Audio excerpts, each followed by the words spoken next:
నిజానికి ప్రాచీన ఋషులందరూ కూడా మన భారతీయులైనటువంటి ఋషులు తీవ్రమైనటువంటి తపస్సు చేసి, తపస్సు అంటే ఏమి లేదు, గడ్డాలు పెంచుకుని ఇప్పుడు ఈ శాస్త్రజ్ఞులు చేసేదే ఆ రోజున మనం ఋషులు అన్నాము. వాళ్ళు కూడా ఈ శాస్త్రజ్ఞులు ఎలాగైతే రోజుల తరబడి నెలల తరబడి ఒక విషయం మీద తీవ్రంగా ఆలోచించి ఒక విషయాన్ని కనిపెడతారో, అదేవిధంగా మన ప్రాచీన ఋషులు కూడా ప్రతి విషయంలో కూడా పూర్తిగా అధ్యయనం చేసి పరిశోధన చేసి తమ అనుభవాల ఆధారంగా వివిధ గ్రహగోళాలు మన మీద చూపించేటువంటి ప్రభావాన్ని, సంభావ్యతలను అధ్యయనం చేసి కొన్ని ఫలితాలు నిర్ధారణ చేశారు.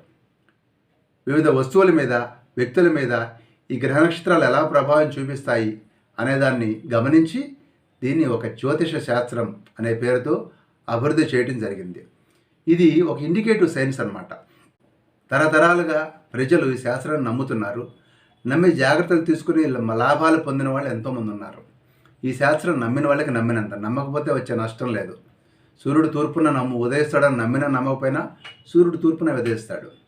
అదేవిధంగా ఇది భయపెట్టేటువంటి శాస్త్రం ఎంతమాత్రం కాదు, జాగ్రత్తలు చెప్పేటువంటి శాస్త్రం.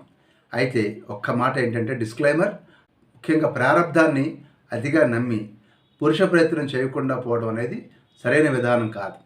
సో మనము దీంట్లో ఉన్నటువంటి జాగ్రత్తలు ఏదైతే చెప్పబడతాయో వాటిని గమనించుకుంటూ మన యొక్క దైనందిన జీవితాన్ని ముందుకు తీసుకెళ్ళాలి తప్ప మనము ఎలాంటి పురుష ప్రయత్నం చేయకుండా చతికిల పడిపోవాల్సినటువంటి అవసరం ఎంతమాత్రం లేదు.